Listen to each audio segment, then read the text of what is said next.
Hi, I'm Danny Tan. I'm the founder of She Belongs Here, leadership coach and podcast host of You're Overqualified. I'm here to give you that loving push and reminder that yes, you are overqualified and you absolutely belong here. I'm first gen, I'm Asian Latina, and I'm former VP of a $1 billion organization who went from a sample coordinator to VP with 11 promotions in 11 years and 5 career pivots. And I left it all behind to do this full time because I understand what it's like to be the only woman in the room and wonder, do I belong here? And I know that you do. And so, this is what I want to say. I work with women who are crushing it at execution, but suddenly realize nobody handed them the manual for managing people, influencing up, negotiating, and that's where I come in. We work on the stuff that no one prepares you for. That promotion conversation, the difficult manager, the moment you go from being the best executor in the room to being told, wait, you need to be more strategic.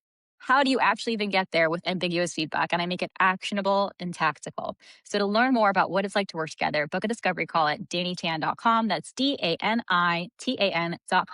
Now let's get into today's episode. So today we're talking about doing the job above your title with no promotion. Here's what's worked. Now, here's the thing that's really interesting is that a lot of the times we start to realize, well, wait a minute, I'm doing my job and the job above me. So if you've been doing the job above your title 4 months, going above and beyond, and still no promotion, no confirmation, nothing, no understanding of like, hey, is this actually happening? Then I want to share this client story with you of a client who was there and how we've actually changed this for her since. This is going to be really specific with tactical steps of what she did and what she actioned in coaching together with actual numbers of how she moved up. So let's do the before. So the before, she was a new manager at a fast growing startup. So she came in at a manager level, right? She was doing the work of the level above her for about 6 months. So when she came to me, she said, hey, Danny, I've been doing my job or the job above me for about 6 months and I'm frustrated. I'm unsure about myself as a leader and I really want to get a promotion, but nobody's really confirming me getting promoted. And so she wasn't underperforming. She was just underpositioned because here's the thing. She even had an amazing relationship with her manager. They were super close and she was super supportive of her, but it wasn't moving it forward. And so what we actually did within coaching was we wanted to build her confidence because instead of she had nervousness about, I'm an individual contributor. I'm not a leader in a huge scale. Maybe I'm not ready. Maybe that's why. And I said, no, let's first make sure we're working on your confidence that you are ready to lead, that there is nothing more for you to wait for. And the other piece that we had her do is I had her in coaching map out every single stakeholder that was important in order to make this happen. Previously, she had the good relationship with her manager, but when we had a conversation, we found out that actually her GM and her cross functional partners have say on her getting promoted and moving up. And so while she did have her managers positive feedback, it wasn't going to be enough. So then we ran some 360 feedback so she can start to build her confidence and her belief on her work and her execution. When we did that, what we found out is she came back as dependable, strategic, trusted, and she creates real impact in the organization. That helped her build her trust. And then it also allowed her to have the confidence to set up a direct meeting with her GM. Because the first thing I said to her, you're going to have to meet with your GM and have this conversation and showcase your work and name what actually it is that you want. And that can be very scary for people.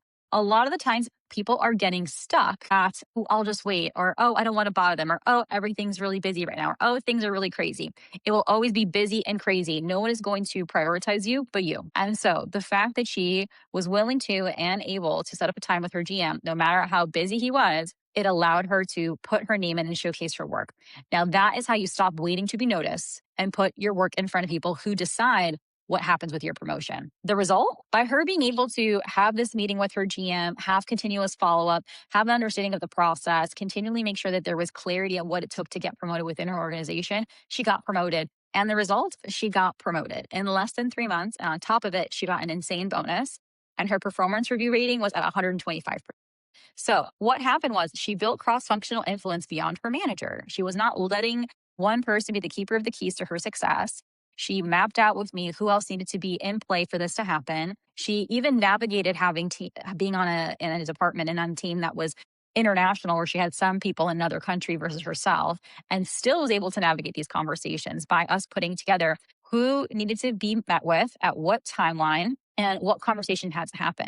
Here's the part that nobody expects. She didn't just stop at one promotion. She built a visibility across her org, and then she started working on creating visibility outside of her org. I always say you can be an expert internally, but if you're not an expert externally, that means you're limiting yourself to potential opportunities outside of your company. And so what we did was, by having her create visibility outside of her company, by being able to have some conversations with people, find the right networking niches for her, she was able to start consulting, start being considered for speaking opportunities.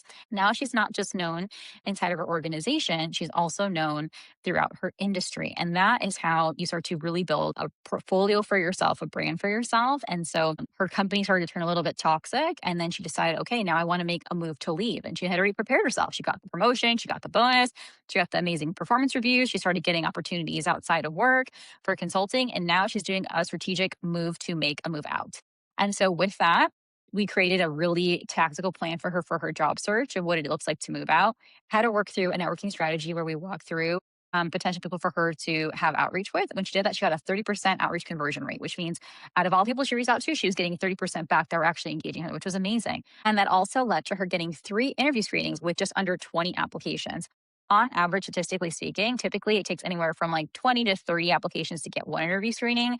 And we were able to get her resume, her LinkedIn, her portfolio so locked down. She was getting 3 interview screenings per 20 applications. So that was amazing. So we've worked together for over a year. And the thing that I want to say is that once you have the strategy, you can use it for your next move and the next. My goal is always to teach you skills that can layer on top of each other. It's not just a one-time moment or one-time thing. So the lesson is that she was never going to have to work harder to achieve what she wanted to achieve. She was already doing that.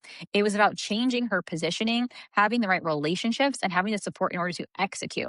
It's a skill. It's not like a one-time fix. And she always says to her friends, and she tells me that I'm her career therapist because, in the sense, I always look at holistically at what's going on for you. It's not just about work. It's like, what is the bigger picture, what's happening for you that we want to build for you? And I think that's really important. So, this is what private coaching is all about. It's about your specific situation, your strategy to move within it, and someone that's in your corner to help you execute with proven strategies. So I highly recommend that you book a discovery call with me so we can meet and talk about your next step, your next move within your career. The discovery call is 60 minutes long. The first 30 minutes is just me understanding your situation, where you're currently at.